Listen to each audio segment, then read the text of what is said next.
Good morning, good afternoon, good evening. That gum you like is going to come back into style. This is episode 209 of Dude and a Monkey. My name is Ian Loring, and as always, I am joined by Mark Foster. Hello, everybody. This week, we're going to be talking about Guy Ritchie's King Arthur Legend of the Sword. It's going to be an interesting review, I think. However, relatively, I couldn't give a fuck. Twin Peaks. We're going to talk Twin Peaks. We're going to start Twin Peaks. As of this recording, season 3 is less than 12 hours away. But we're going to talk Fire Walk with me, and we'll probably have a general chat. Mark is a very, very, very long time Twin Peaks fan. I finished season 2 this week. Yep. So it's going to be interesting, and you know, we're going to be doing recap, like episode discussions and whatnot over the coming weeks. So get ready. Fuck, man, if you don't like Twin Peaks, the internet is going to be insufferable for the next little while. Yeah, it is, but it's one of those things where I'm now at the point whereby I'm getting quite fucking zen with it, but I'm actually getting I'm almost getting kind of like an anarchist side to my zenness, where I actually feel like when people are being generally shitty about things, I'm actually feeling like kind of now just sort of like calling them on it. Like, the fact that you see more people being snippy and negative about movies nowadays than you do being positive about them. Yep, true. Like saying, oh, just fucking cheer up. You know, if somebody watches a movie and says they really like it, do you really need to then rebuttal with, yeah, but it's not very good to this bit and this bit? Just accept the fact that some people like it. Mm-hmm. You know, and if somebody says, for instance, oh, they think, what is it? This isn't a criticism. This isn't a criticism as such. It's more I noticed when you put out saying that you thought Twin Peaks was, in your view, the best TV series of all time. Yeah. Right. Why immediately people jump on that and say, oh no, what about blah? And it's like, well, clearly that person's just said that they think that's the best TV show of all time. Yeah, I mean, a very long time friend said to me, like, when I tweeted that, what about The Sopranos or Boardwalk Empire? And it's like, okay, fair play, I haven't seen them. I don't watch a lot of TV. For me, Twin Peaks is the best TV show of all time. It is, yeah, and it is one of those things. It's not a complaint about that, but it's just a criticism of that as such. It's just, it does seem like people are angry that other people have different opinions to them. Yeah. I mean, I think this will probably rear its head with King Arthur, to be fair. Okay, Cannes been going on this week, but it seems like not much has really come out of that. Well, actually, like the reports of people booing the Netflix logo was something, and then that basically provoked a lot of people to basically say Netflix is fucking great, and a lot of like filmmakers saying Netflix is great, which I think is really interesting. Well, it is. It just reverts back to, I think we were talking either last week, I think a couple of weeks ago, about the whole Cannes thing. And I'll be honest, I've read two, not articles, I've read two types of articles, or two subjects so far about Cannes, right? And I will be hand on heart, I haven't had that much time to read stuff at all, so I've very much dipped in. I genuinely wouldn't be able to tell you a single movie that's played at Cannes so far. No, I mean, to be fair, I think it's pretty, like, I think I said this a while back, actually, maybe a couple of weeks back when we were talking about it. It's really out of my wheelhouse now. Like, my time of my life dedicated to film is going down, and that's not anything about about the future of the podcast or anything like that. I will still watch more than enough films to fucking do a film podcast, but it's going down, and it's Cannes type films, which, you know, a lot of people would say are the films you should be seeing, are the films that I would probably miss out on. Michelle Hazanavicius doing a biopic about Jean-Luc Godard? Nope. No. No. Then again, the new Michael Haneke with Isabelle Huppert? Hell yeah. Yes. Yeah. You know. That's it. I'm the same as that. I still have as much time now to watch films as I did 3-4 years ago. You're in a different position because you've got a 3-year-old, which is there's a lot more interaction that goes into having a 3-year-old than having an almost 13-year-old. Facebook's still saying I should add her, by the way. Facebook's still saying I should add her. So there's that going on there. But the 2 articles I've read were the Netflix ones, in which sense it is. I remember Cannes. Well, I don't remember it, but I remember reading about Cannes having a similar problem when home video came about, and they bitched and moaned about that. Cannes is a festival of people. It's become very much a festival where it's revelling nowadays in its ability to complain and moan about things. And the other articles I've read, or things I've read about it, or seen about it, I haven't really read about it, is, oh my God, look at the dresses that not even actresses, just models have been wearing. And it's just that is the key point. That's what Cannes has become about. It's become about that. About what it can stir up to make it seem like it is so for the cinema of it all, whilst also at the same time garnering attention by having supermodels wearing outlandish dresses. Yeah, I mean, it sounds like a nightmare, to be fair. It's interesting. I mean, like, to the defence of Mark Kermode, I mean, he's a guy who outwardly says how much he hates Cannes. Yeah, he despises it, doesn't he? Yeah, and like for the whole stuff around it, and that is because he is a guy who was there for the films, and I think there are a lot of people there who put up with Cannes for the films, but I think there's maybe an increasing number of people who go there because it's Cannes. Yeah. You know, so yeah, it's. Well, when I read something about it that said there are more fashion bloggers there from newspapers than there are film critics. Well, yeah, I mean, fuck, man, that's a whole bloody conversation about the state of film criticism in print media right there, to be fair. Yeah. And when I read that, I thought, do you know what? That doesn't even surprise me, actually. It does make sense. But hey, you know, the new Bong Joon-ho and the new Bound Back have had good reviews, and they're both coming to Netflix. Exactly. And fuck, War Machine, Netflix, Friday. Friday? Yeah. Wow. Pretty sure that's this Friday. I seem to remember thinking it's Bank Holiday weekend. I didn't think that was that quick. I'm pretty sure. That's the Friday, what? Yeah. 26, because I've got the 26th in my head, and I think it would be the 26th. Yeah, released on May the 26th, yeah. Yeah. I think that might be a review next week then, but yeah. And the other thing I think is not technically film related, but Chris Cornell dying was a horrible surprise. But he did write in my eyes, and people will disagree, I think it's the best Bond theme. It's the most underrated Bond theme. I would definitely say that. Yeah, what I always realise about it is it's a really fucking good song for a start off. And secondly, it's the perfect song to come back. Because let's be honest, Casino Royale was a Bond comeback film. It was a reboot almost. We're bringing it into a new place. And, you know, that song, you know, for a start, he doesn't mention Casino Royale in it at all. I mean, yeah, it was the film after Die Another Day, which was, for many, the nadir of the Bond franchise. So you've got... Yeah, sorry, go on. I've just interrupted. Yeah, so you've got Cornell coming out, and he wasn't, you know... Nowadays, it is whoever's the big star at the moment. So you had Adele. Yeah. And you had Sam Smith.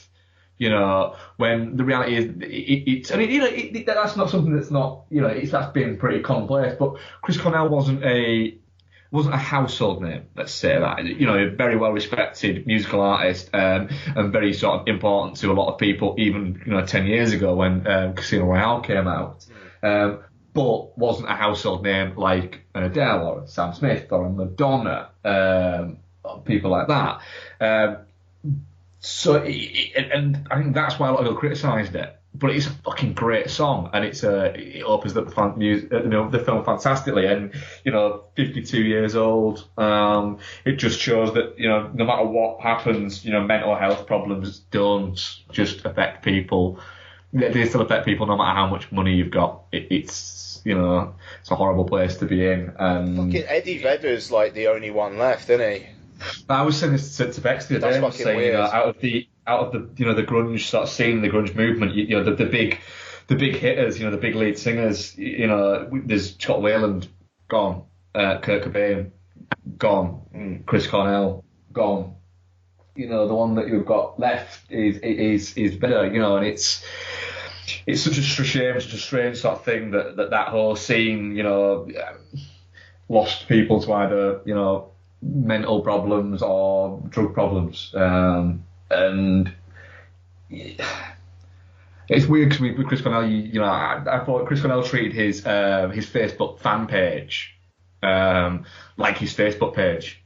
So he used to just put out like photos of him like going to see his kids' baseball games or going to pick his kid up from parties and things like that.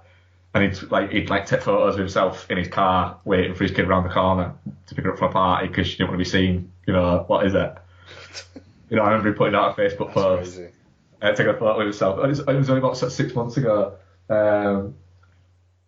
saying no matter how many times you've been up to the MTV Awards or the Grammys, no matter who your celebrity mates are, your 17-year-old daughter will still make you wait around the corner to pick her up from parties.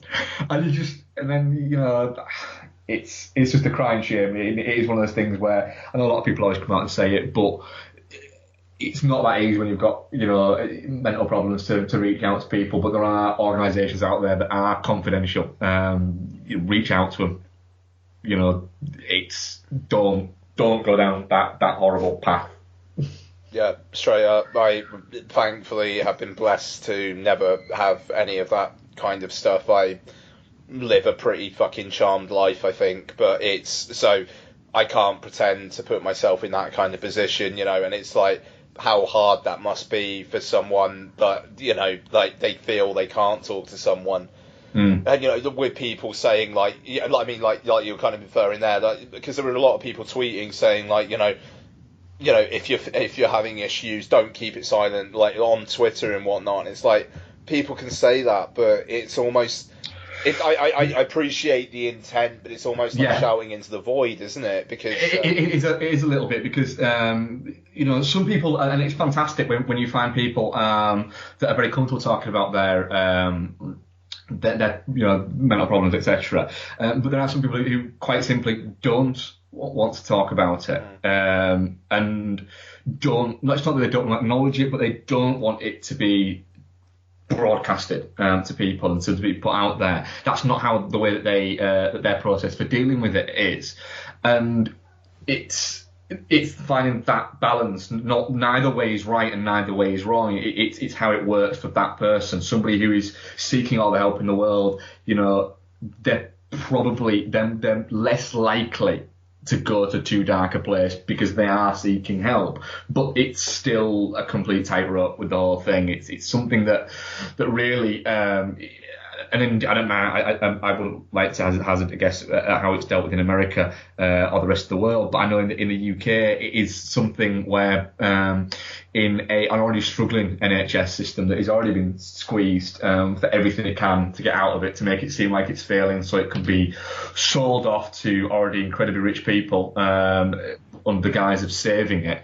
Mental health problems are something that it's easy because you can't take a picture of it and you can't show it and you can't do an X-ray. Yeah, you can't operate it like an MRI. You can with some, people who suffer from depression, you can't. People who suffer from bipolar, manic depression, or however it's classified to that person, you can take an MRI scan, but you have to pay for that MRI scan, and they're expensive because they won't do it on the NHS anymore. So you cannot be clinically diagnosed with it unless you pay for it and you give it to them, and then they will claim that because you paid for it and you gave it to them, that then you clearly can afford to manage it yourself.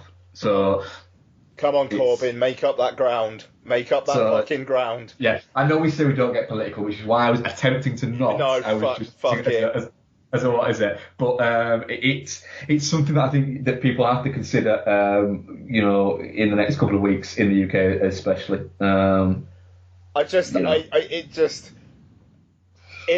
If the whole exercise that Theresa May has put in the country through at the moment results in the Tories basically having a net zero or minus result in any way, I would be more than happy with that.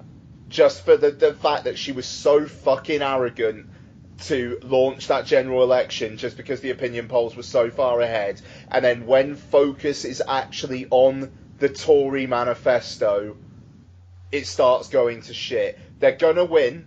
They are going to win. But if it's not the landslide that everyone fucking thought it was going to be a month ago, cool. It is, and obviously the less margin they take, the less power they have, and the less misery they can inflict upon this country for another 5 years. If Labour and the SNP and the Lib Dems and a few Tory rebels are enough to stop some things, awesome. Yeah. Because that's not what her fucking plan was going in. Yeah, and anybody over the age of 50, I doubt that we have many people over the age of 50 listening to this podcast, and if we do, I would think that they'll be more than likely will be of a political leaning swaying more towards in line with ourselves based on the fact that they listen to us week in, week out, which thank you very much. But if you're over 50, don't vote just for what benefits you. You've got to vote for what benefits your children and your grandchildren. Straight up. And also the inheritance tax stuff, speaking from a financial services point of view, the inheritance tax stuff is still is fucking mental. Just the whole the social care, making people pay for it out of inheritance and whatnot. It's like, what the fuck? Yeah, it literally is like they've gone, like the Tory manifesto said, what do you mean we just shit on the young people? We're shitting on everybody now. Yeah, and people are going, oh, well, at least they're fair with their shitting on people. I believe in this. This is strong and stable. Oh, they're even shitting on foxes. Yeah, and elephants. Oh my god! I mean, the ivory trade. Jesus Christ. Yeah. Anyway. But I mean, I don't know. I'm feeling a lot brighter about the election than I was a couple of weeks back. Like, they're going to win, but it's going to be a almost redundant exercise, I think, by the end of it. And I find that hilarious. It is. It's going to be a victory where they're going to win, but they're going to look fucking stupid in doing it. Yeah. Yeah, no. So anyway. Yeah, but yes, anyway, let's move on. It's you steering the ship. Oh, yeah, it is me steering the ship, for fuck's sake, sorry. Okay, have we got any trailers? Battle of the Sexes. I watched that trailer. Oh, the fucking Emma Stone. She just won an Oscar. Yeah, I should know her name. Yeah. How's that? I'll watch it. Looks alright. Looks like it could be fun. Got a message that, it's a story that makes sense telling at this time. Yep, sweet. That'll do. And I'm all for it. It's a fun story. So yeah, I'm looking forward to that. It could be quite good. It's not something I'm going to rush out to see at the cinema, but I'll happily watch it when it lands on. I think Amazon Prime. Is it an Amazon movie? Or have Amazon got the distribution rights? That's something I remember reading. Oh shit, I don't know. No, it's not on Searchlight. Is it? And apparently Moonlight has actually landed on Amazon Prime today. Is it? Fucking hell, has it? I read that somewhere. That might be the US. Maybe alone. the US, yeah. I don't know.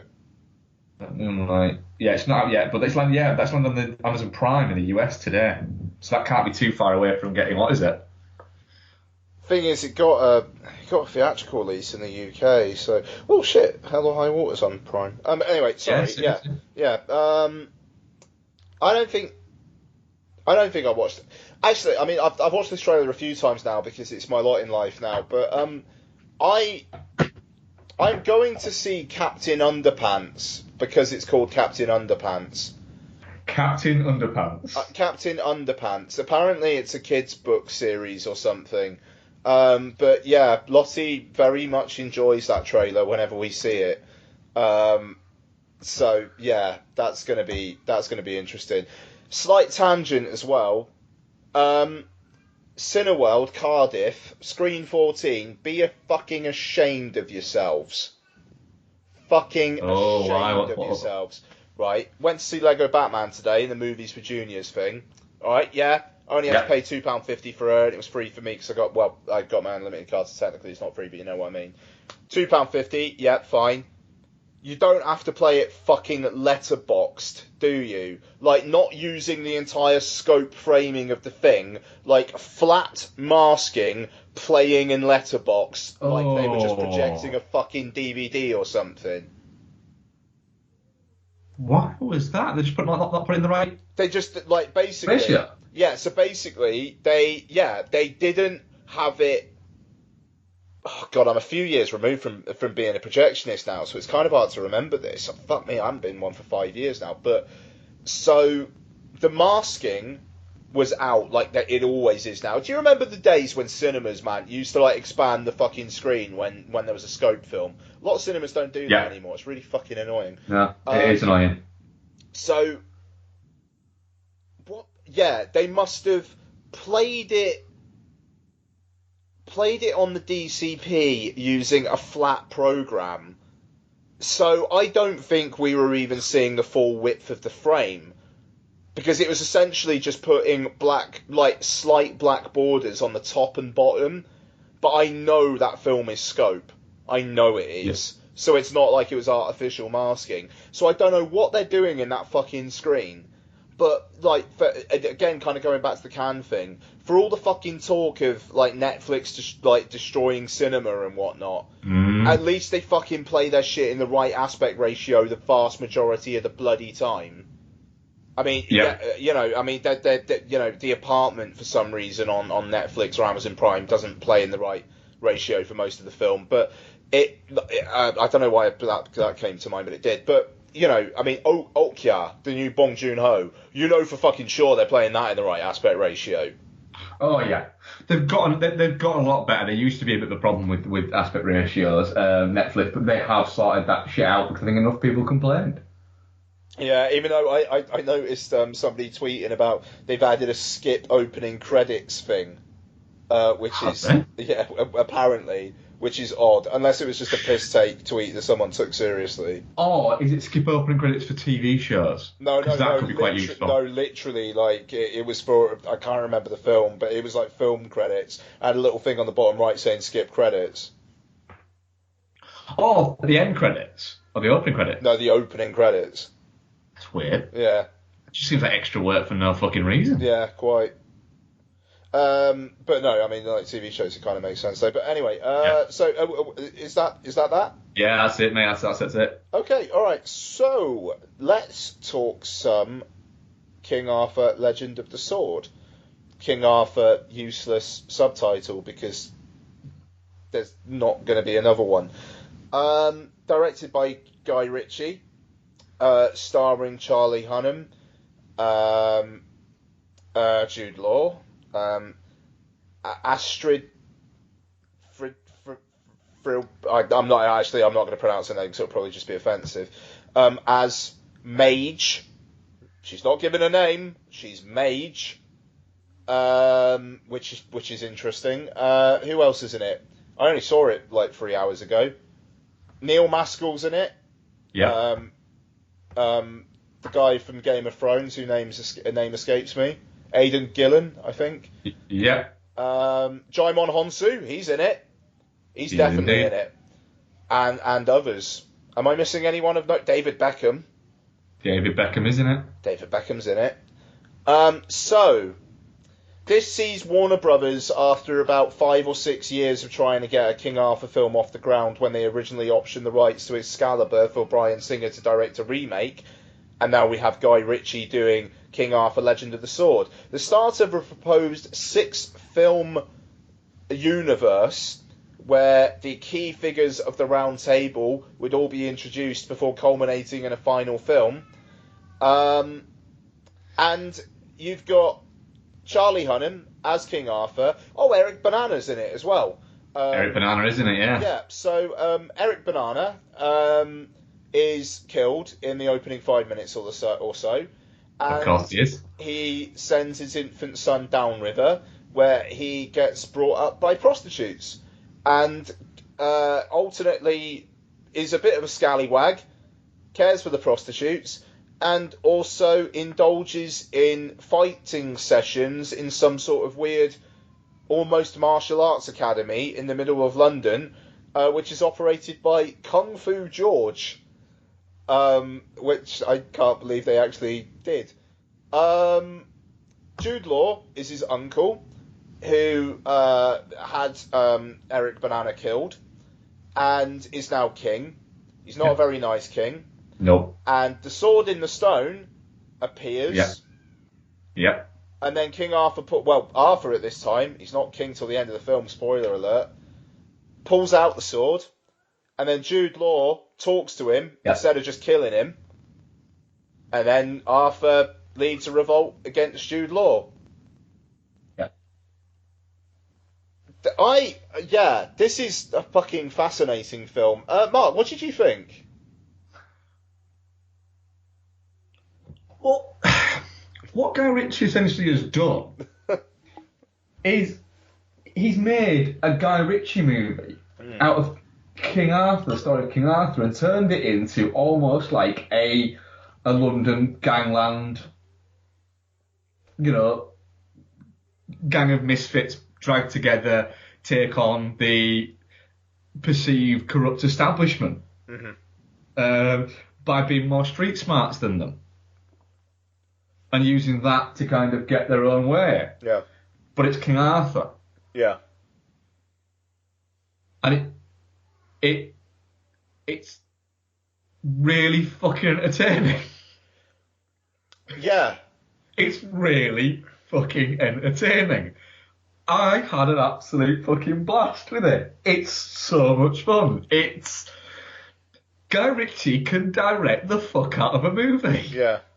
He pulls out all the tricks, and they pretty much all land for me. I think it's got some really interesting performances in it. There's some fun fucking visuals, there's some fun editing and some fun story bits, whereby if you are going into the movie not wanting to be on board, or in any way not wanting to like it, or in any way looking down your nose a little bit at it, you will pick fucking holes in. But the same people will fucking laud those fucking moments in films like Ant-Man or Edgar Wright movies.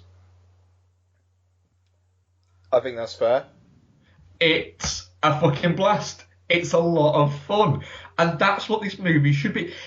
It's a fucking King Arthur movie. Why shouldn't it be fun? And the fact that he goes, and remember guys, we're all spoilers all the time, but it's a King Arthur movie. What if the stone that he pulls it out with is essentially the petrified body of his dad? That was an awesome touch. I love that. Why fucking not? Yeah. What if he is just, if he's used all the magical sort of power that is within him to kind of be a bit of a rogue fucking badass? Why not? I had a lot of fun with it. I think it's great. And you know what? It's one of those where it won't do very well. It won't, because it's a hard sell. And when people complain about all box office movies being sequels or franchise movies or reboots or anything like that, the reason why is because people don't go and see fun-looking movies like King Arthur. Because you can't tell me that fucking trailer didn't make you go, this looks like a lot of fucking fun. And if you go into it, and you sit down and you go, right, give me a good time. I genuinely don't know how you could not have a good time with this movie. It's got a man in it who is called Goose Fat Bill. Goose Fat Bill, Kung Fu George. There's a main character called Wet Stick. Don't know why he's called Wet Stick. Yeah. Don't need to know. He's just called Wet Stick.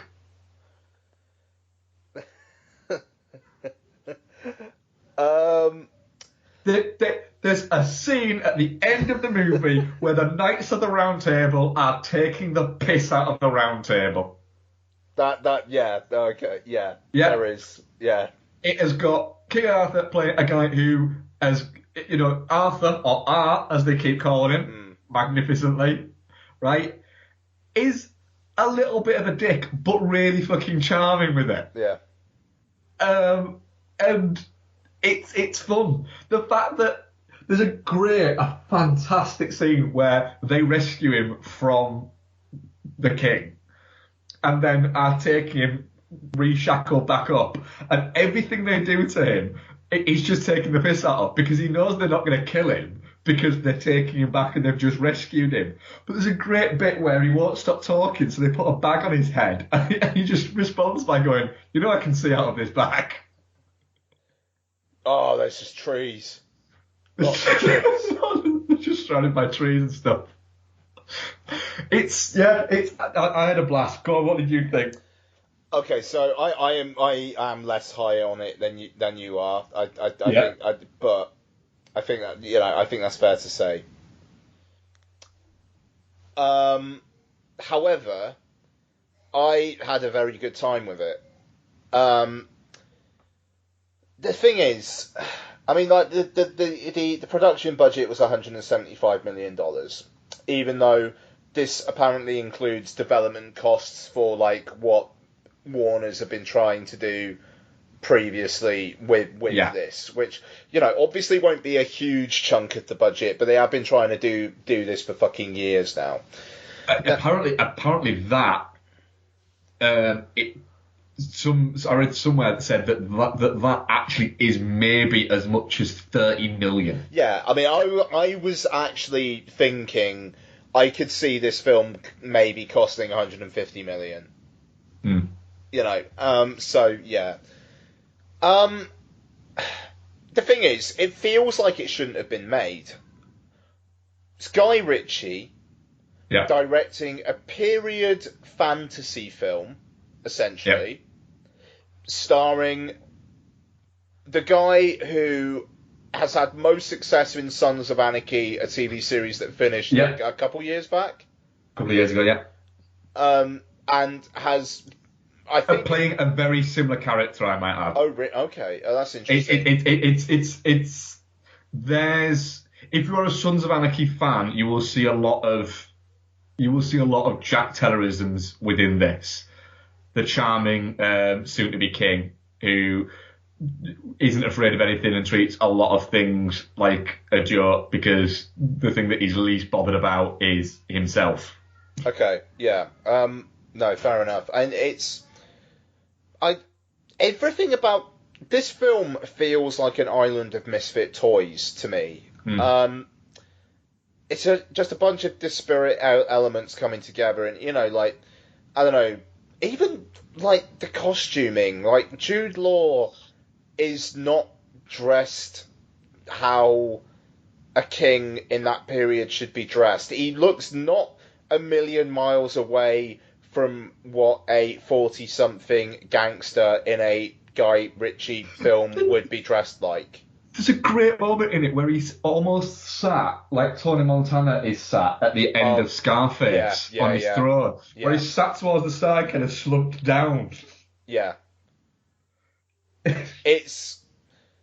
I mean, God, because even the fantasy elements, like the squid beast, which is like an obese woman who's breastfeeding two hot squid girls. Yeah. It's full of stuff that just shouldn't work. And the thing is,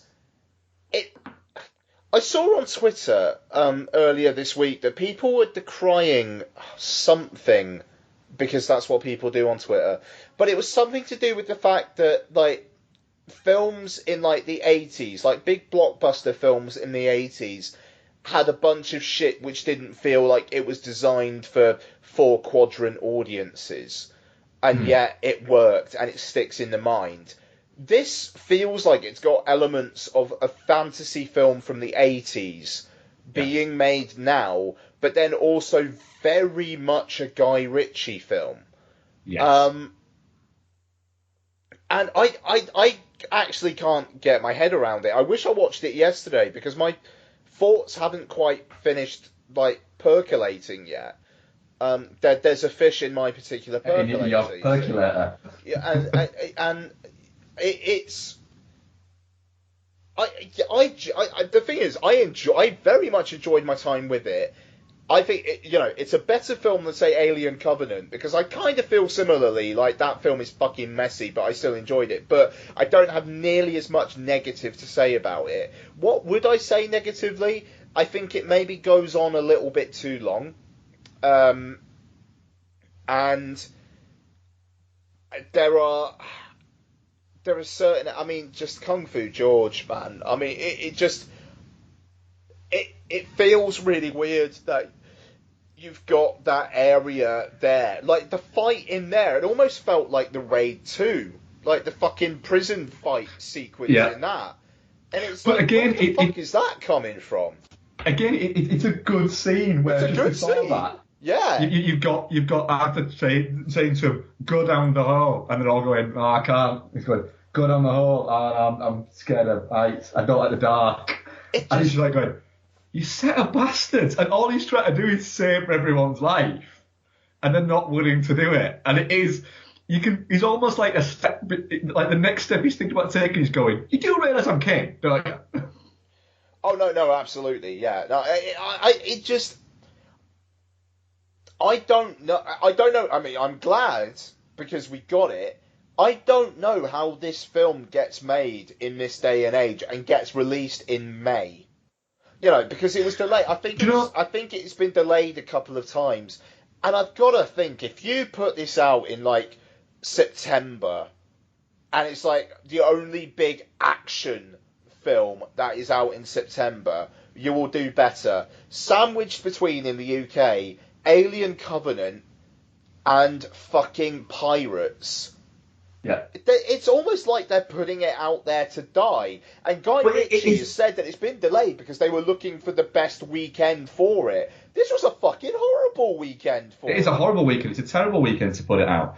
It does feel a little bit like sometimes studios do look at a movie and go, do we, we'll risk it. We'll risk it. And that's what it feels like that they've done with King Arthur is, look, we don't. They already thought this isn't gonna be an $800 million movie. It has a chance of being a $400 million movie, but does it have as good a chance of being a $400 million movie this weekend as it does the third weekend in September? Fuck it, let's give it a go. Yeah. If not, we'll just. It means we don't have to make another. Yeah, I mean, it feels like for all the effort they made and whatnot, and like if this was supposed to be part of a shared universe kind of thing, I can't imagine Guy Ritchie wanting to stick around to like really develop that, and yet it's so idiosyncratically a Guy Ritchie film. Absolutely. Do you know what I'd love? I'd love when Aladdin makes $1 billion, right? And everyone goes on how amazing it is and how Guy Ritchie's so underappreciated as a director. When they sit down and go, right, Guy, you deliver us $1 billion movie. Will you do Aladdin 2? And he goes, yeah, I'll do Aladdin 2. Absolutely. All right. However, and he goes, what? And he goes, I want to make The Man from Arthur's Uncle. I want to make a melding movie. I want to take the Man from U.N.C.L.E. sequel and the King Arthur sequel, and I want to meld them together. And I want to set it in the 70s in America. Oh, fuck.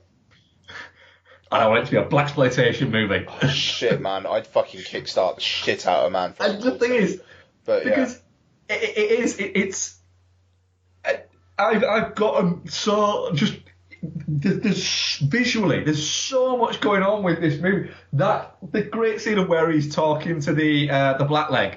Towards the start. The boys. It's towards the start of the movie, Yeah. and they're telling the story, and it's just flashing off and happening. The editing, the script, the performances, it's at that point, I was already going, I'm enjoying this, but at that moment, if it lands for you there, you're fine for the rest of the movie. If you lose it there, you might as well get up and walk out. Yeah, pretty much. Yeah. Even though there was one conversation where it's where Neil Maskell and company have kind of just been introduced, and they're talking about their plan there to kind of like disrupt shit for Jude Law. And then they're also cutting between that and him talking to some other guys, and he's like, first they're going to take the piss out of us, and then you're going to have a go at me for blah, blah, blah. And then it cuts to him and Jaimon Honsu having this, what looks like the same conversation, but after the thing has taken place, as well as before the thing has taken place. Yeah. And it just like, that reminded me of Jonah Hex, where at the end, Brolin and Malkovich are having a fight in what looks genuinely like two different planes of existence. And it was because it was shot twice. Exactly. But like, it's like that fucking Jonah Hex. But yeah, it kind of reminded me of that, and I suppose that's not in a good way. Like sometimes, like, I get what he's going for stylistically, because the thing with the blackleg earlier on is great. That later one, maybe not so much. But I mean, like the sequence after the opening credits where Arthur is growing up, it's great. Oh, it's very strong, that. You know, I mean, that is fantastic. Also, the score for this movie, Daniel Pemberton's brilliant. He's brilliant. He is great. It's so it feels so part of the film, and like it's perfect for the film, whilst also at the same time feeling like it's kind of going, do you know what, fuck it, we're not gonna go for the old school stylings of this, but we're gonna fucking jazz it up a little bit. He's got the handheld kind of like hand pipe kind of like thing going on that a lot of Guy Ritchie films have as well, because The Man from U.N.C.L.E. had a good bit of that as well. Yeah, it did as well, yeah. But it still feels generally appropriate. I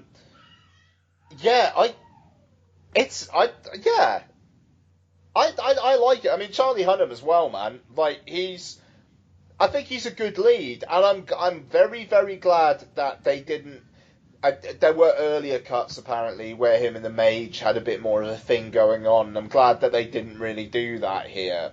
The thing about this film is that it does feel like it's gone through a number of different cuts. Yeah.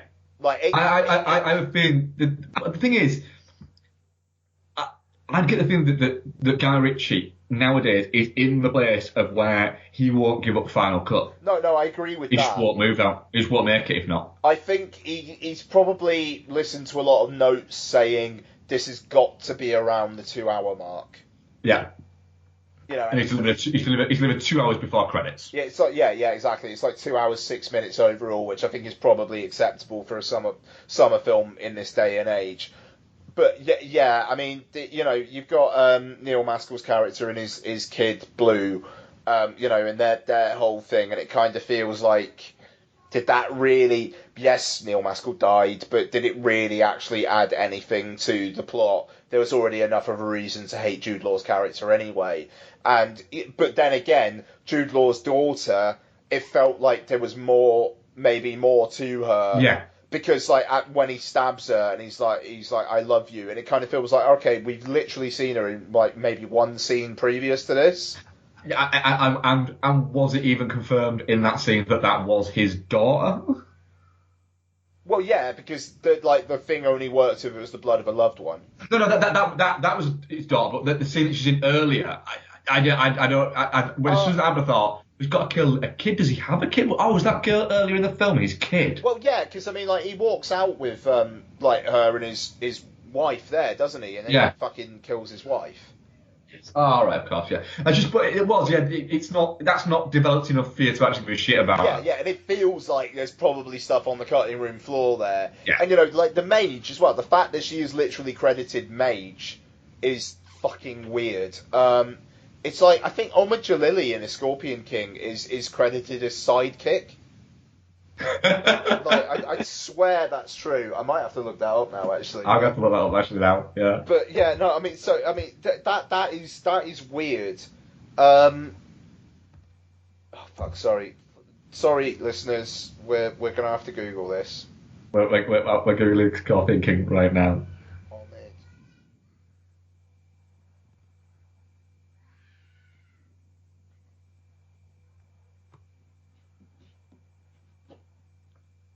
Is that in the Scorpion King? Yeah. Not listed on. He's not even listed on the credits on Wikipedia.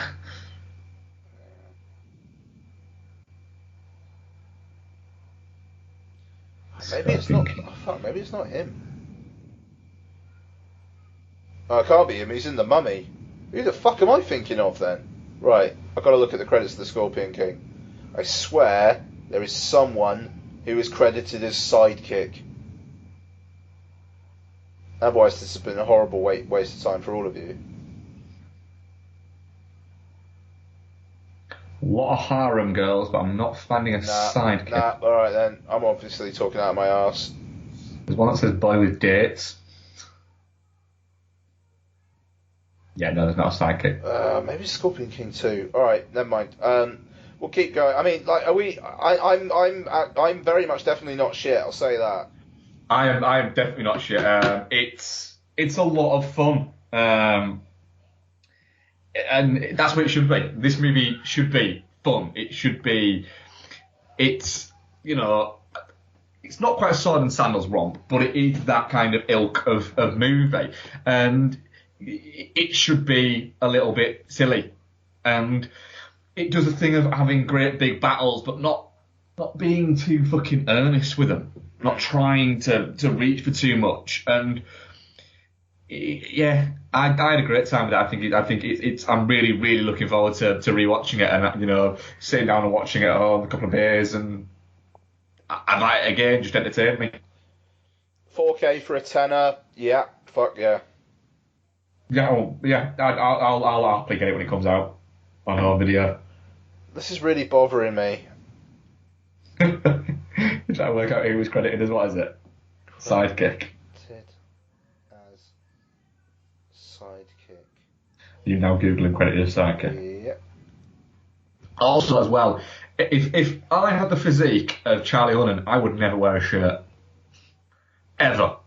That's fucking true. I would just walk around, and when people went, "Oh, dude, put on a shirt," I'd go, "Fucking hide your erection and fuck off." It's. I was watching it going, "Oh God, you bastard." And then in my brain, I'm thinking, I wonder how much effort it takes to get to look like that. Probably a lot. Not too much. A lot, yeah. And I'm a man who regrets having stairs. Therefore, it seems like just a lot of effort. Yes. Yes. Oh, I'll tell you what our viewers' thing was. Oh, yes, for please that. Let's have a look. Let's have a little look. Miserable bastards. Definitely not shit, 17%. Yeah. Touching cloth, 42%, and shit, 41%. Yeah, well. Yeah, I could see why people could be like that about it. I'm just glad I enjoyed my time with it. Yeah.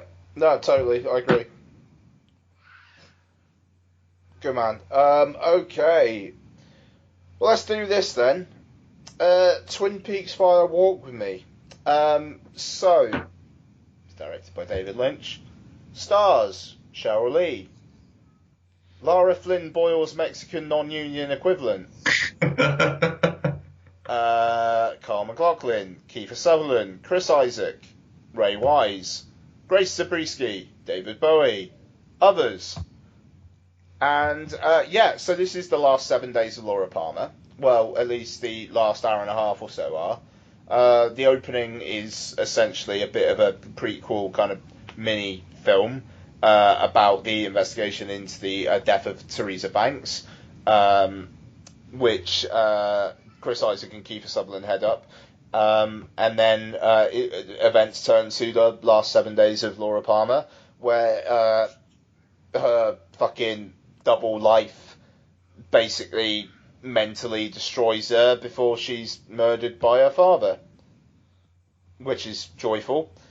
So this is the start of our Twin Peaks coverage, which is going to be ongoing pretty much through the summer. It's 18 episodes. There's 4 available this week. I think the last one is a double one as well. So then you've still got 12 left. So it's gonna take us well into August. Maybe end of August?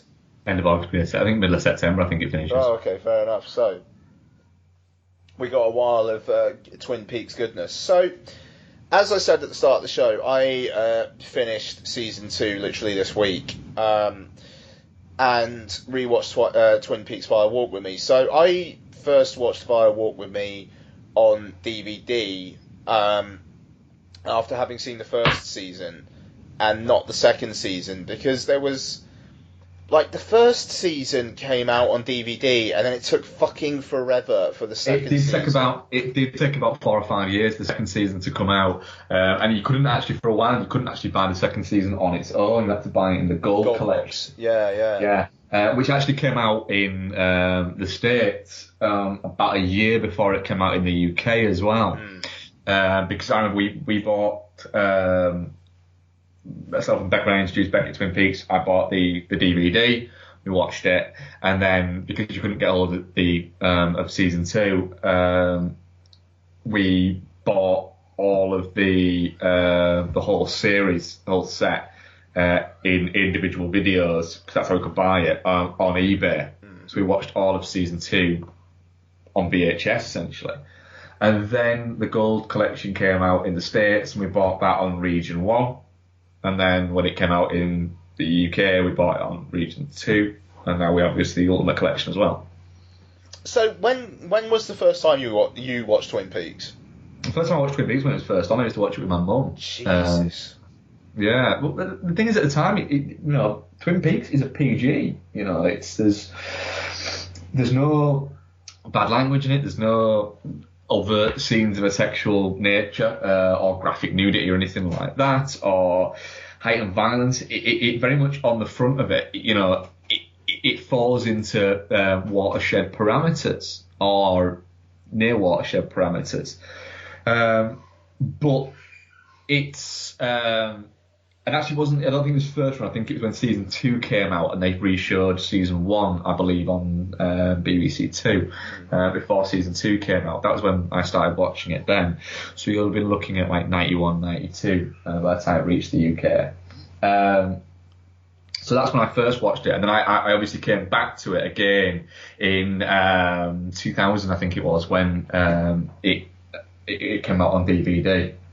And that's when my proper kind of obsession started with that, that DVD that had the 8 episode first season there. That's when the proper obsessions kind of kicked in. Wow.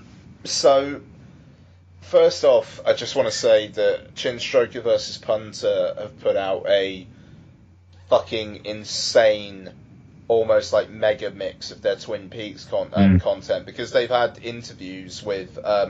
off the top of my head, at the very least, Michael J. Anderson, who plays the man from Another Place, and Mark Frost.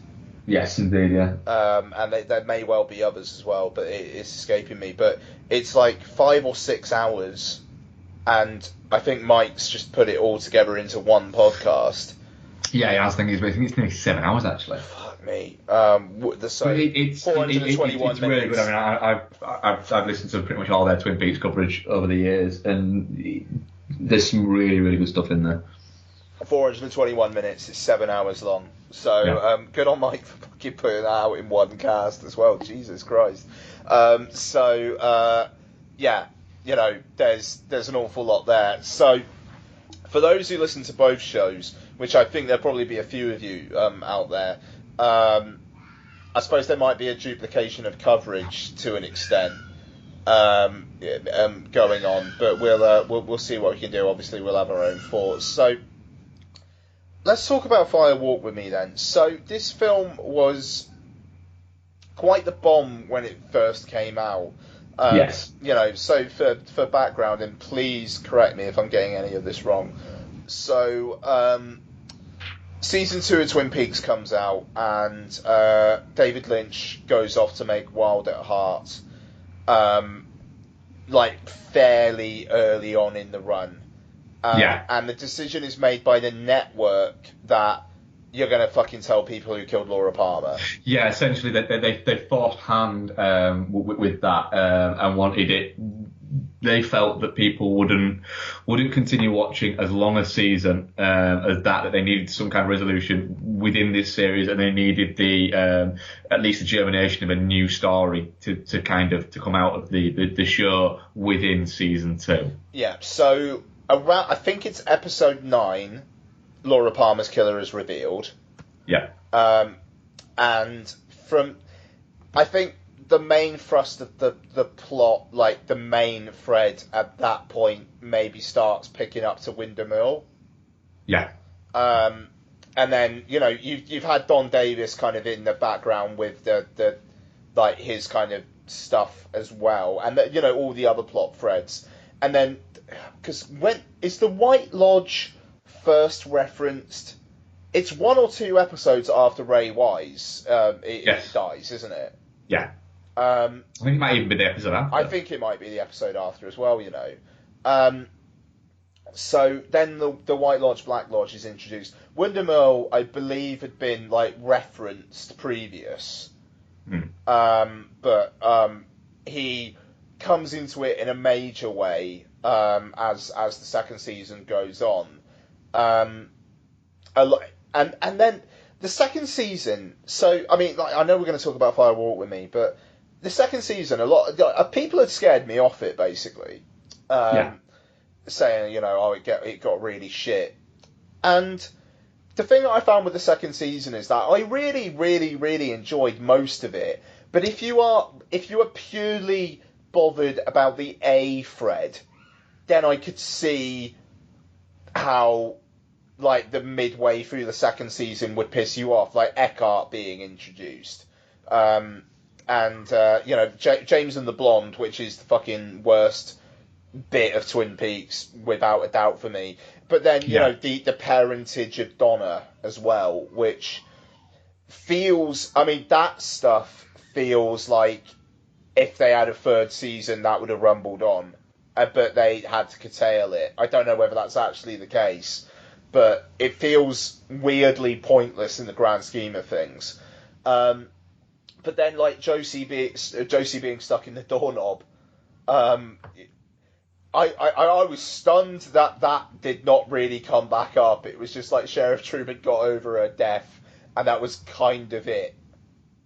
I mean, is there any background to that at all, that you know of, No, it's something that never got kind of resolved, I suppose. Because I understand the nature of almost like souls being trapped in Twin Peaks, but being trapped in a drawer knob in the Great Northern is something else. Yeah. But then, I mean, the finale, the season finale of Twin Peaks wraps up as much as it can, I suppose. So, there's the confrontation with Donna and her Dr. Hayward and the mother and Benjamin Horne. It's so weird that the last scene of Benjamin Horne is him just being humiliated by Donna and no, you're my real daddy, after all the kind of the Benjamin Horne losing his marbles and the whole Ghostwood kind of thing, the way that never, I mean, again, that maybe feels like that was going to be season 3 material, but the way that the Ghostwoods thing never gets really properly resolved, what's actually going to happen to that. But season 2 does weirdly wrap up Sherilyn Fenn, even though she's back, even though it kind of seemed like she should have been blown up. It'd be interesting to see how they kind of move through that. I mean, there's loads of ways, I suppose, they can get around it. But poor Pete. Yeah. His character was probably done. So there you go. So and Nancy's dead. So. Well, yeah, but I mean, shit, fucking Robert Forster's taken over Michael Onken's role in it, hasn't he? Yeah, I suppose there's that. Yeah. But yeah, so I just Pete Martell, man, he's just the fucking saddest character. It's really fucking depressing. So there you go. So this fucking long-winded introduction basically goes into Fire Walk With Me, which I originally just watched basically as a David Lynch film. Yeah. You know, like, I had some background of Laura Palmer and whatnot from the first season of Twin Peaks, but like the Red Room stuff, just I don't know, I just thought it was Lynch.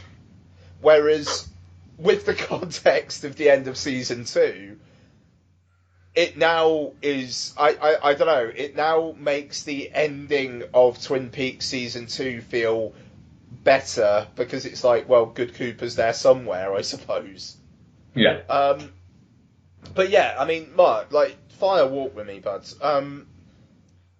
Now, with the literally season 3 Eve, what do you think of it in the grand context of things? Well, I think that the thing is with Fire Walk With Me is, if you view it purely as a Lynch film, because of the way that Lynch films work, in the sense of they're not necessarily, I'm talking about Lynch films, not to Fire Walk With Me itself, but as a whole of his body of work, they're not necessarily supposed to almost make sense. You're supposed to make the sense that you want to make, and that is what Lynch always says. You know, I've seen Q&As with him where, you know, he despises the question of, what do you mean by that? His response to it is always the same. Well, what does it mean to you? And that's what he does. It's Inland Empire, for instance, is a collection of just things that came into his mind thrown together. It doesn't need to make sense. And people will write essays and drive themselves crazy about it and try and find a hidden meaning in it. And there isn't. It's whatever hidden meaning you can find within it. Whereas, and if you view Twin Peaks Fire Walk With Me as a Lynch film and with no context of the TV series, it works. It works like that. However, the more you watch the film itself, and the more you watch the TV series, and the more of that world you become entrenched, and the more you pick up from it, and if you read the Dale Cooper tapes and the Laura Palmer diaries and things like that, and the more of this universe and of the place Twin Peaks and everything, the mythology behind it all, that is official, that is put out there as officially, because there's a big difference between people's theories and people's books who have written what they feel everything means. But the actual proper stuff, the more that you get kind of absorbed in that, the more you can pick out bits from Twin Peaks Fire Walk With Me, and the more that different levels, not necessarily you understand it more or you get a better idea of it more or you appreciate it more, but the more the more things kind of start to slot into place. There's still bits that don't quite make sense, but that's the beauty of all of this. It's not supposed to make sense. There's an unfathomableness and another worldliness to Twin Peaks that it's supposed to feel outside of normality, and it's supposed to feel not quite there and you know, off kilter. And if you try and, you know, align it so everything, all its fucking ducks are in a row, then what's the point of Twin Peaks? It's supposed to be, you know, Sheriff Truman says it about 3-4 episodes into the actual series itself. Twin Peaks isn't like normal places. You must have noticed that. And it's why Cooper becomes, you know, adores Twin Peaks, and why he's drawn to it and why he likes it, because the air of mystery is there, but there's the inherent goodness within it all, and that's what he's drawn to. You know, he's, you know, we mentioned it on WhatsApp, you know, and it's a theory that, you know, that I haven't fully come up with. It's out there, and it's what David Lynch has done. Cooper is the ultimate Boy Scout. Yeah. You know, there's no. everything he does is for good, and occasionally he'll do things that aren't perceived to be good, but they're always with the best of intentions, and they're always with the good intentions. There's a lot more kind of nastiness and nihilism that all of that the TV series doesn't have in it is thrown at this, and it's not just because he can have a 15/18 R-rated certificate. It's kind of like it does seem like Lynch had a little bit of anger, towards the way that Twin Peaks finished, and some of that is shown here. It is showing you that, but putting it through this and showing you that the Twin Peaks TV series is the TV version of it, and this is the movie version where you can be a little bit more, you can show the nastiness within it, and that makes sense. And he's sort of said that although season 3 will not be as soft as the first 2 series, they won't take advantage of the ability that they have now because it's on a cable network. There won't be rampant fucking nudity and swearing and violence. It can take a darker tone, but it's got to fit and feel part of the same world. And this, I can see why people could think this feels outside of the world, because there is that. Yeah. But what it is doing is it's fucking peeping behind the fucking red curtains and showing you what before you'd only heard about. Well, I mean, that's the thing, because, I mean, like, primarily it is the last 7 days of Laura Palmer, and so with the revelations that character has, it is going to be darker. And, I mean, to be fair, you watch the missing pieces, and there is lighter material in there. I mean, the scene where, like, Andy and Lucy kind of like scare each other because like they don't know where anybody is. It's like where like that feels like the TV series. That doesn't feel like this film. Yeah. That's the thing. They feel like 2 very, very, very separate entities.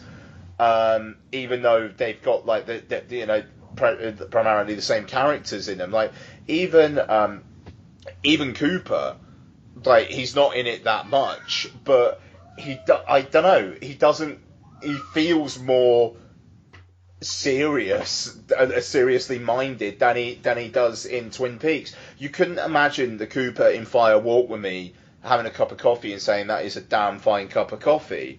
Yeah, it's He almost. I think with Cooper, he almost assimilates. I mean, because he's a year older as well. He's had a year longer.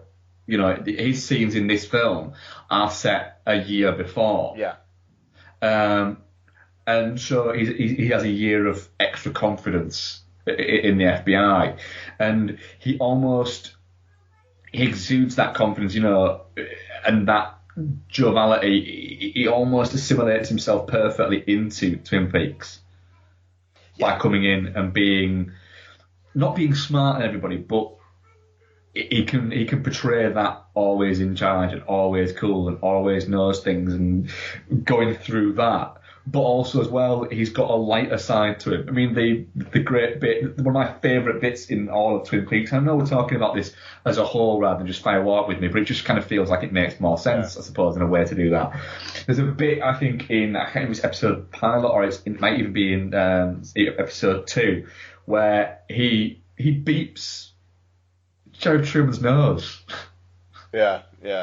And it's just like it's and Sheriff Truman doesn't say, "What are you doing?" He just laughs. Their fucking relationship is fantastic. That's, I don't know, that's one of the things that's going to be so interesting with the new fucking series.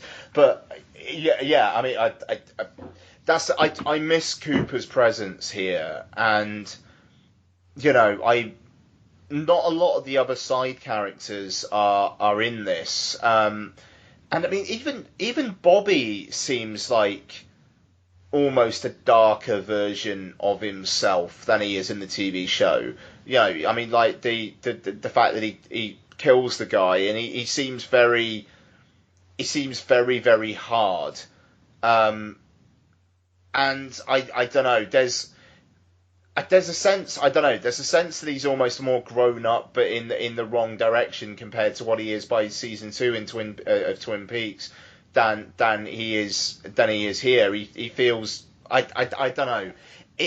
There are disconnects here for me, and I mean Cheryl Lee, frankly, looks a bit older than she did in Twin Peaks. I think even if it was the difference of a couple of years, I think it kind of means something. But I mean, the whole kind of like perfect school kid kind of aspect of her, I think, is not as well played in Fire Walk with Me because of it.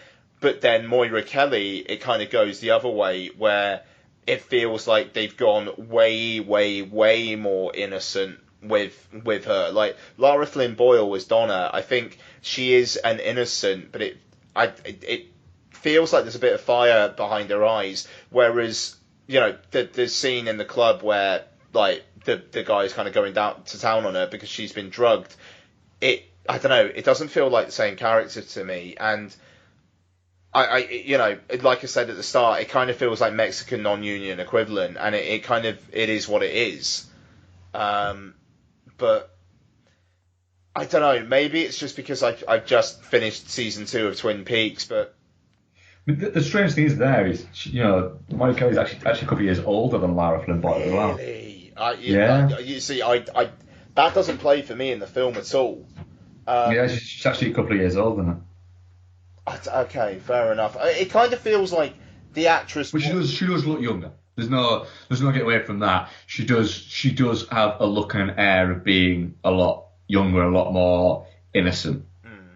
Yeah, no. I mean, I agree with that, and I mean, I think Ray Wise is great.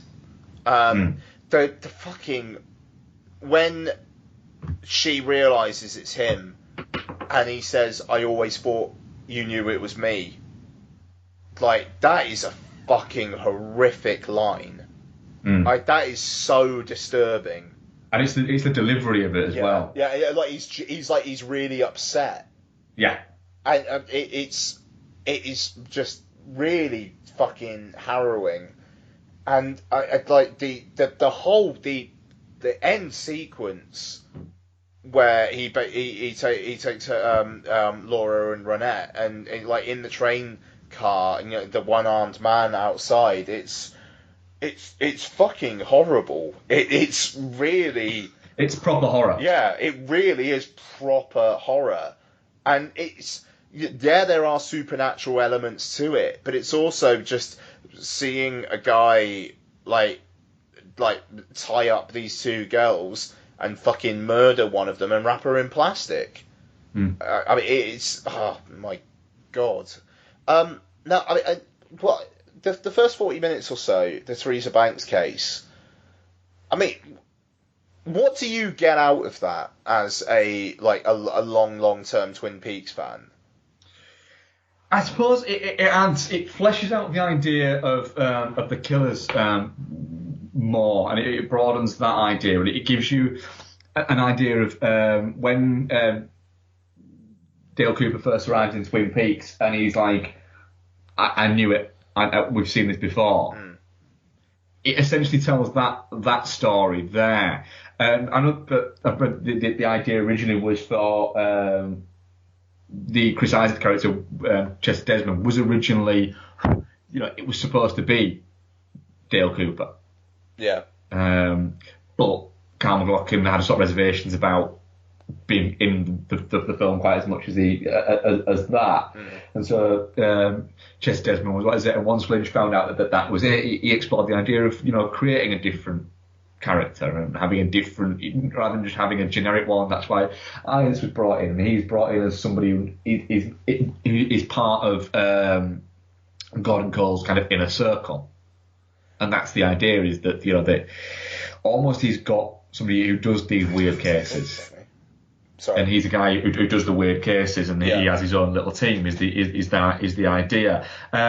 It works in in a sense that it gives you that idea and it fleshes that out. But I think more it's that Lynch, it's Lynch sort of maybe starting with something and going, right, I've got an idea. That's could have started as a 5-minute scene, one scene, and then it's just, actually, I quite like this in it, and I quite like this in it. And it's grown and grown and grown and grown and grown. I think it's a fascinating, the thing is, if you were to sort of talk about Twin Peaks Fire Walk with Me, it is almost like you've got your opening act, which you say is almost like a 40-minute movie within itself, then a middle act, and then you've got the finale.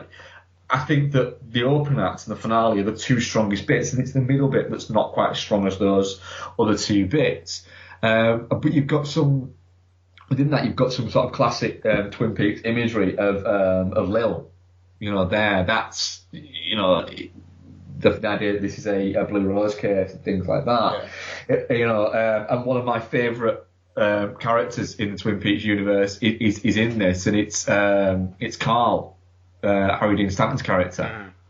And Harry Dean Stanton's actually in the new series of Twin Peaks. It'll be interesting to see if he's playing a new character, which of course he can do because it's Harry Dean Stanton, or if for some reason he's playing Carl again. That's. There's that, and I think I said to you guys, the character of Carl, the line, it's just more shit I've got to do. I think that I utter that line about stuff at least once a day. Yeah. It's become just such a part of the vernacular of my day.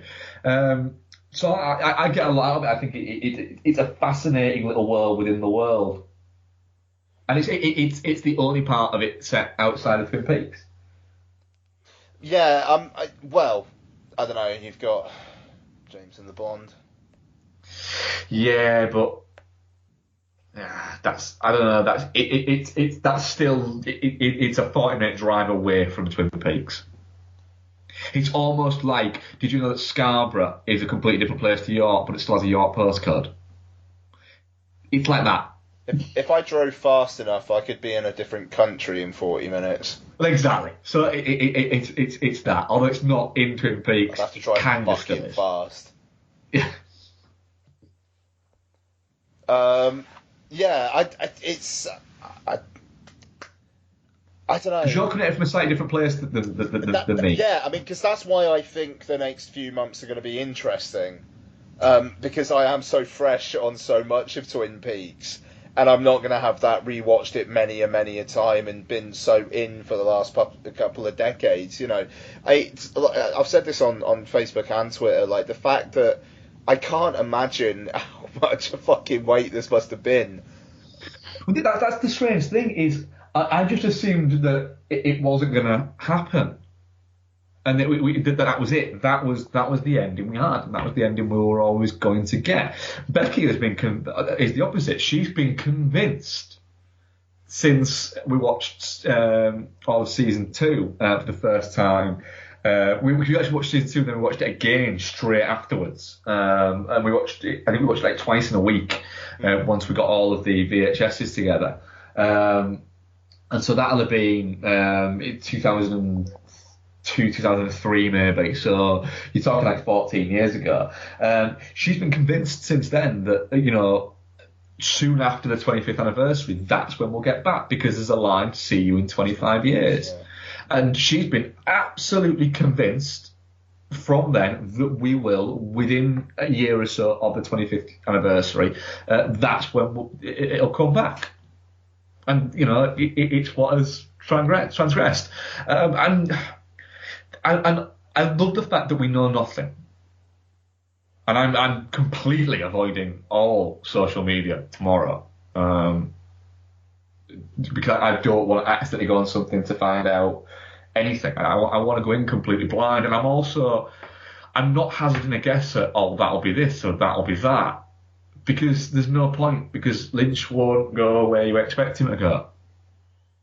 And if he does, he'll do it in a way that you don't expect him to do it.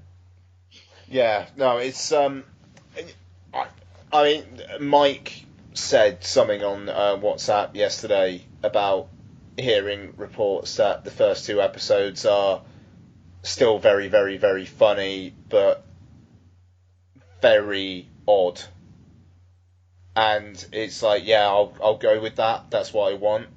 I would like it if season 3 is more the TV series than Fire Walk with Me. I'd agree with that. I think watching 18 episodes of something as full-on nihilistic as Fire Walk with Me would be too much. It would be. It's an incredibly harsh movie to watch. It's an uncomfortable movie to watch. It really is. I mean, like, afterwards I played a game of DC comic characters beating each other up for half an hour just to take the edge off. You know, I needed that. Just to rebalance. Yeah. And, but I like the fact that Lynch basically dictated, like, how many episodes there would be. It's him and Frost. He's directed all of them. You know, it feels like he's got a fucking purpose here. It's going to be 18 hours of Lynch. Well, not 18 hours, but you know what I mean. Like a good 13, 14 hours of Lynch, and that'll do. Yeah. Especially considering like the fact that he said he's not going to make any more films. He's in his 70s. It does kind of feel like maybe this is it. Oh, this is definitely it. This is the last thing Lynch will make. So... The guy's 71, hasn't made a movie since 2009, was it, I think? What, Inland Empire? Fuck, man, it was before then. Was it before then? I want to say 2007. Or 2006 even. It was 2006, yeah. So he hasn't made a film since 2006, and he's only... this isn't a man who's made a lot of movies. Let's be honest. His first movie was 40 years ago with Eraserhead, and that took him 8 years to make. So he actually started that, I think 69, I think he started making that. So if you're saying that he's had a career of nearly 50 years making movies, not releasing movies, but making movies, and he's only made, Eraserhead, Elephant Man, Dune, Blue Velvet, Wild at Heart, Twin Peaks, Lost Highway, Straight Story, Mulholland Drive, and Inland Empire. That's 10. It's going to be 5 years. And when you consider he made Elephant Man, Dune, Blue Velvet, and Wild at Heart, those 4 in a 10-year period, he's only made 4 movies in the past 20 years. Yeah, it's... I don't know, I mean, I'm sure he'll do some other creative projects, and, I mean, fuck, man, who knows? Maybe he's got ideas for a season 4. Yeah, that's it. That's it. I'm cautious about Twin Peaks in the fact that I'm at a balance at the moment where I'm happy with the ending it's got at the moment. I've come to terms with that ending. What I really don't want is for me to not come to terms with the new stuff, or it to feel like it's not the same. And it's crazy that because it's Lynch and I have ultimate faith in him, but there's still that worry, I suppose, that's always there. See, that's the thing. I mean, obviously I watched the end of season 2 with the knowledge of season 3 coming up, but I genuinely think if I didn't know there was going to be a season 3 and I had that ending, I would be I'd be slightly crushed. I mean, I know the Good Cooper is in the lodge, so he's not gone, but I don't like the idea of Good Cooper not being out in the real world for 25 years. I don't like or at least if there is a Good Cooper there, one who has some bobbiness to him, that really, really, that actually genuinely upsets me. Because Dale Cooper is I wish I watched Twin Peaks 20 years ago, because I think I would have lived my life in a much friendlier way. I want to be. I think if everybody was a bit more Dale Cooper in their lives, the world would be a better place.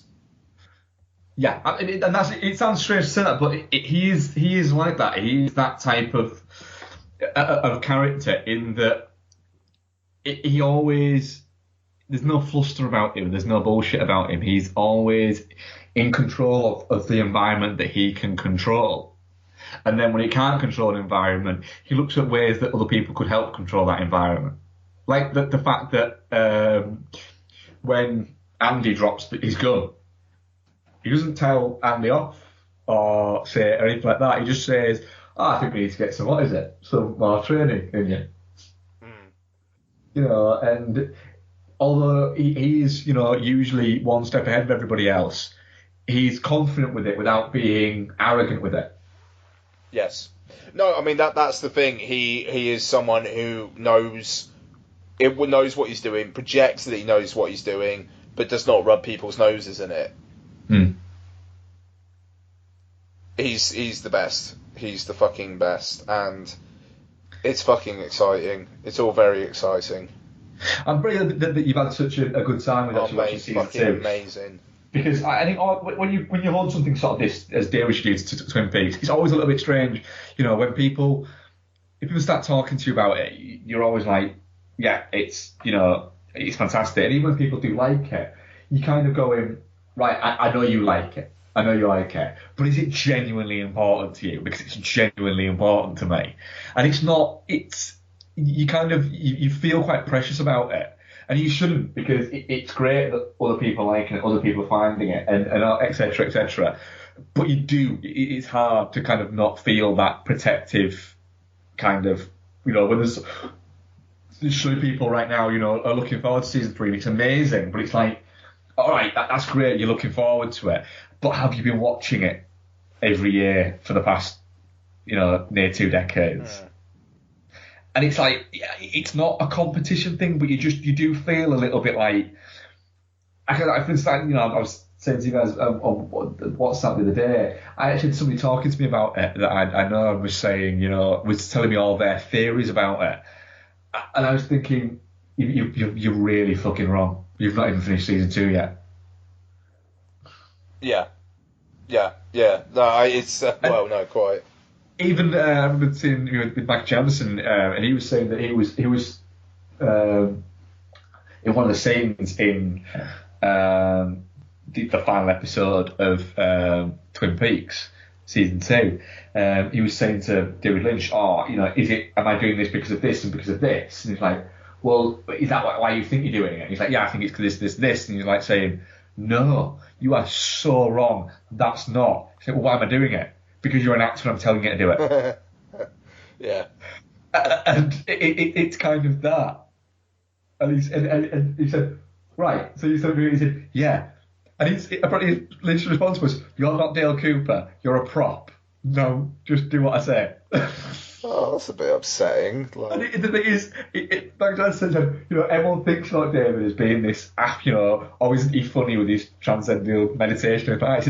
But he can be quite stern when he wants to be. Yeah. He said, but then 2 minutes after we finished the scene, he's laughing and joking again with me. It's just I wasn't getting. Mm-hmm. I wasn't doing what he wanted me to do for his vision. Yeah. And he didn't want to say to me, it's not your vision, it's my vision, you don't need to understand it. He'd never do that. But he just was a bit of a dick to make a point. Yeah. Which, all directors have to have that level of arrogance to them. Otherwise, they won't be directors. Well, no, quite. Yeah, it's what they have to cultivate, isn't it? Yeah. Oh, dearie me. I mean, Fire Walk with Me, definitely not shit. Oh, definitely not shit. I mean, like we spoke about a couple of weeks ago, and I said it's one of my favourite movies of all time. I think it's incredible. It's towards the end scenes where you've got Laura Cooper, in the Red Room with Dale Cooper, and she's just laughing.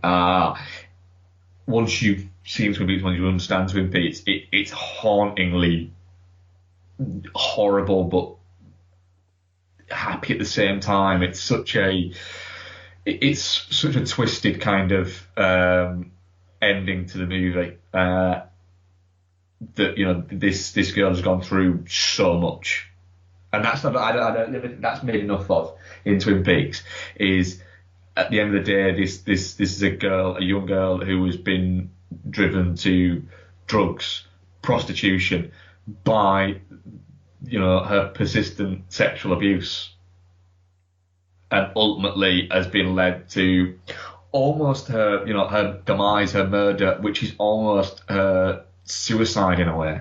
Yeah. It's a horrible story created in quite a unique, fun world, and that's the beauty of Twin Peaks. It's what Lynch has explored for years in his movies. It's the perfect idyllic small town. But then when you actually get amongst the fucking grass, or you peek behind the curtains, you start to realise that they're not quite as idyllic as they claim to be. Well, yes, no, quite. And one last question. Do we know if is Everett McGill still alive? I think he is. Yeah. Is he in the new one? Yeah.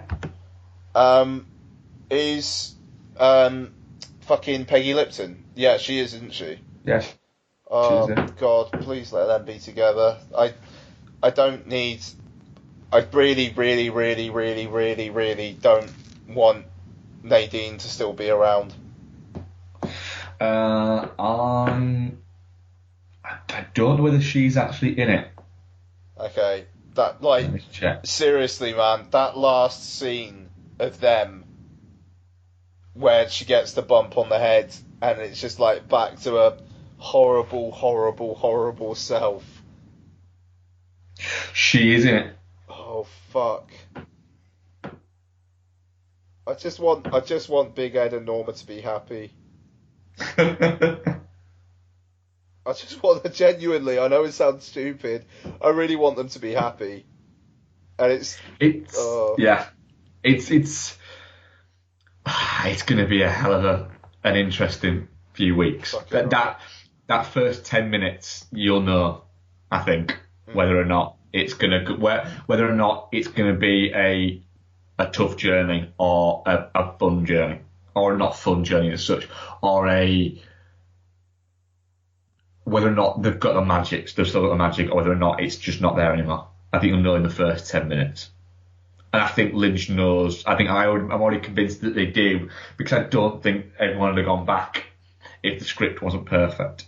Because none of them need to, really. No, that's true. Lynch doesn't need to. That's the thing. I mean, Lynch doesn't really need to. I mean, I think Dana Ashbrook is probably pretty pumped for the work. Yeah. And I think James Marshall is probably thrilled. But yeah.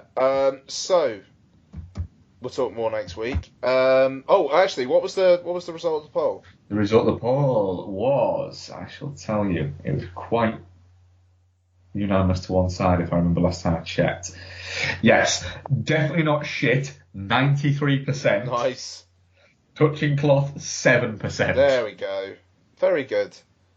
Yeah. Very good. Very good. So let's talk about what else we've been watching. Mark, you said you don't have too much, but what have you got, bud? Nothing. I'll be honest. Shit it off. All right. Okay. Well. Okay, I'll be quick then. So yeah, rewatched Lego Batman. Third time I've seen that fucking film now.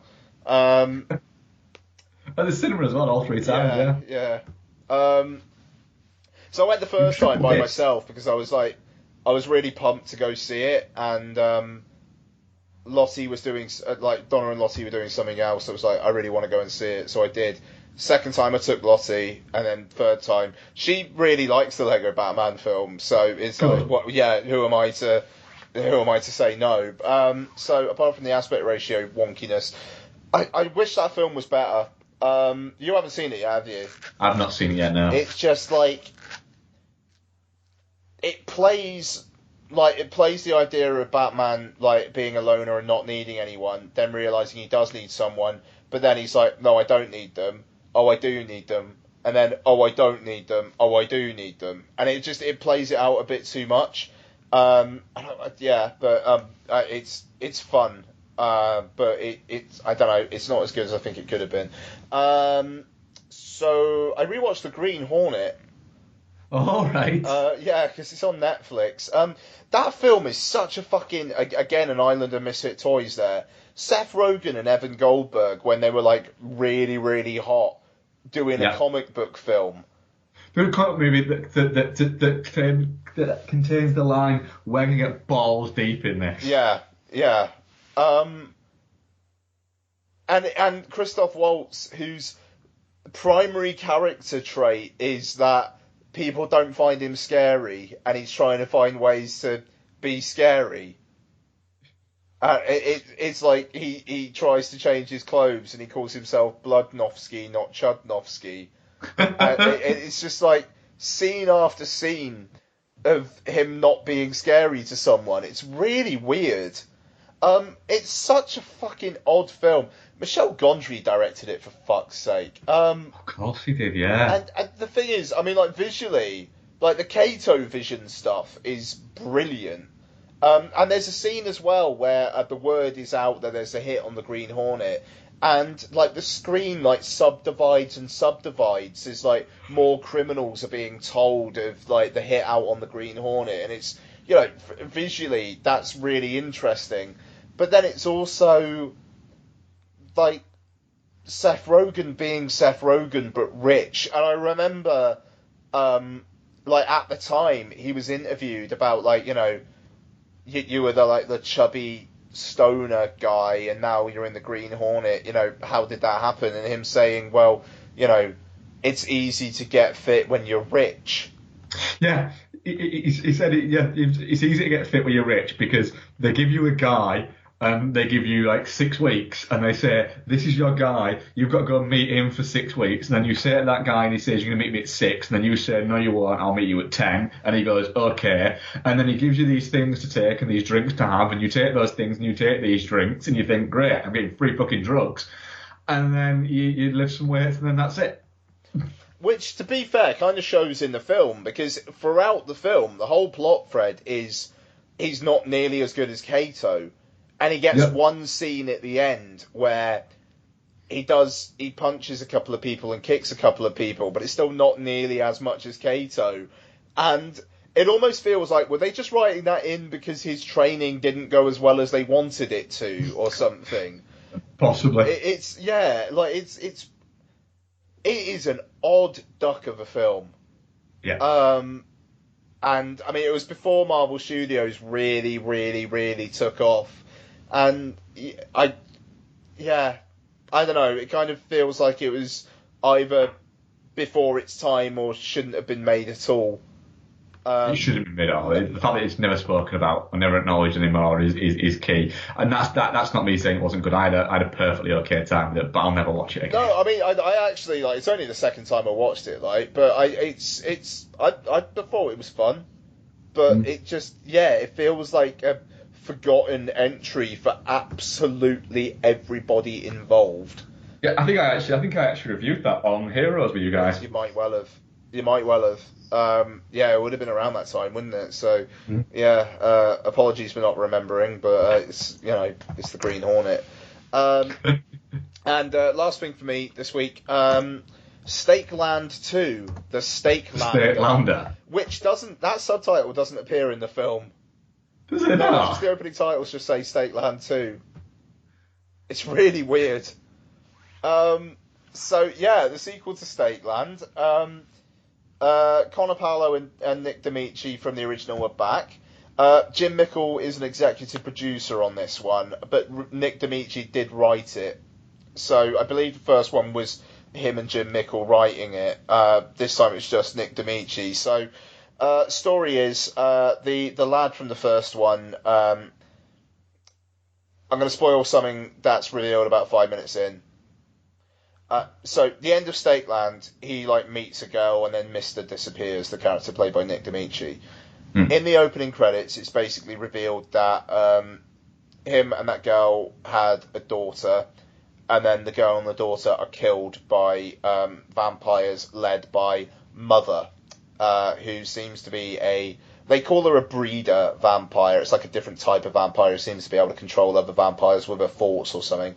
And so the lad basically decides he wants to get revenge and he's going to seek Mr. out. and then the rest of it plays as a not as good Stakeland. So like they pick up somebody along the way, and they go to a settlement, and they hole up there. There's less of a road movie aspect to it. Like the whole thing with Stakeland was like the journey up north. This is a far more DTV kind of thing, and I believe it was like a sci-fi original film in the US or something. Yeah, I think it was. Yeah, and it's like you could see that, but you know the original kind of creative people are involved, and Mister is still an interesting character. The lad not so much, and it's entirely pointless. It feels like fan fiction, to be honest. But it's 84 minutes long. You know, its atmosphere of kind of dread with a little bit of hope, like the first one, is still there. There's nothing nearly as like visually interesting as that scene in the first one where they're in that settlement and then the vampires get like dropped in. Do you know the scene I'm talking about? Yes. And it's like the one shot kind of thing. You don't get that with this. You know, that Stakeland I don't think had much of a budget. This seems to have less of one. But you know, it's fine. It's a 3 out of 5. It's not shit. Oh, that's alright then. You know, that's worth watching then. Yeah, it's not shit. It's worth 84 minutes. I don't think it's worth any more than that. But yeah, no, I mean it's all right. It's all right. I mean, God, I don't need a Stakeland 3, but for what it was good. Yeah, I'll give that a go then. Yeah, I mean, easy fucking watch. So next week we're gonna do Colossal, aren't we? We are going to do Colossal because there's not actually anything really out, is there? No, I mean, so War Machine's out, so we could do those two and some Twin Peaks. Oh, absolutely, yeah, that'll be the plan. You know, we usually, to be honest, we usually cover the Netflix movies because they're easy to watch. Because they're easy to watch, and you know, why the fuck not? Yeah, no, quite. Yeah, I don't know. There probably won't be too much what else we watch next week or anything like that if we've got to do like 4 hours of Twin Peaks. Yeah, exactly. 4 episodes. Yeah, exactly. So yeah, there you go. But it should be good. I hope folks enjoy it. So at Dude Foz, at Ian Loring, at Dude the Monkey. We do actually have a question. Fuck it off. Right, go on. Sorry, sir. Yes, go. Steve Dixon at The Great SD. Who gives your favourite comedic performance in a film? For me, it's John Candy in Planes, Trains and Automobiles, Chris Farley in Tommy Boy, and Chevy Chase in National Lampoon's Vacation. Fuck, man. Like, purely comedic? Yeah. I don't know, Will Ferrell and Anchorman, to be honest. That's a good shout, that. I'd say Chevy Chase in Christmas Vacation. Christmas Vacation's a very good shout. Yeah. Personally, Rob Corddry in The Hot Tub Time Machine has to be up there for me. Okay. As a personal one, I still laugh pretty much every time I watch that movie, as it's been very well documented on this podcast. What's his name? Fuck. Ray. What's his name from The Burbs? Oh. Fuck. Dudakov. Duda something. Dukeman. Yeah, Rick Dukeman. Who plays Art in The Burbs. Fantastic performance. Absolutely. Okay. So that's it. This is the end. Yep. Well, of this week's show. So we shall return next week. And yeah, I think that's it. Am I missing it? I feel like I'm missing something. dudeandthemonkey.com, at dudeandthemonkey, at dudefos, at Ian Loring. Feel free to email us, iTunes reviews, or anything like that. Send us questions whenever you feel like you don't have to wait until we ask. They're always quite fun to answer, and it's quite amusing, some of the questions we get asked. So I don't think there's anything else. No, I think it's probably because we've spoke more TV than film that it feels a little bit strange. Yes, it is strange, but it's also Lynch, so... It is Lynch, and it's not TV, it's a television event. Yes, fucking... Oh, that's exciting. It is. I'm pretty tempted to get up at like 6 tomorrow morning and watch the first couple before work. And the thing is, I know I can't, for the simple fact that I start work tomorrow at 8:30 and I don't finish till 8 o'clock at night, so I just don't get away with doing that. That is brutal. Yeah, I've got a 7-day week next week. In fact, as it stands, I don't know when my next day off is for like the next 2 weeks. I'm trying to get it in there somewhere. There's a possibility that I could end up. I know I'm in work 12 hours tomorrow and 12 hours Tuesday. Yeah. I'll try and keep my shit to myself for the next couple of days then, maybe. I'll be watching, in theory, I'm watching the first 2 episodes on Monday night and the second 2 episodes Tuesday night. But if those first 2 episodes are incredible, I can see it just being, fuck it, I'll be tired. I watched 5 episodes on Thursday, so 4 tomorrow is not going to be a problem. Yeah, it's quite easy to do it. Fucking right. Okay, that is it. Thank you very much, folks, and how's Annie?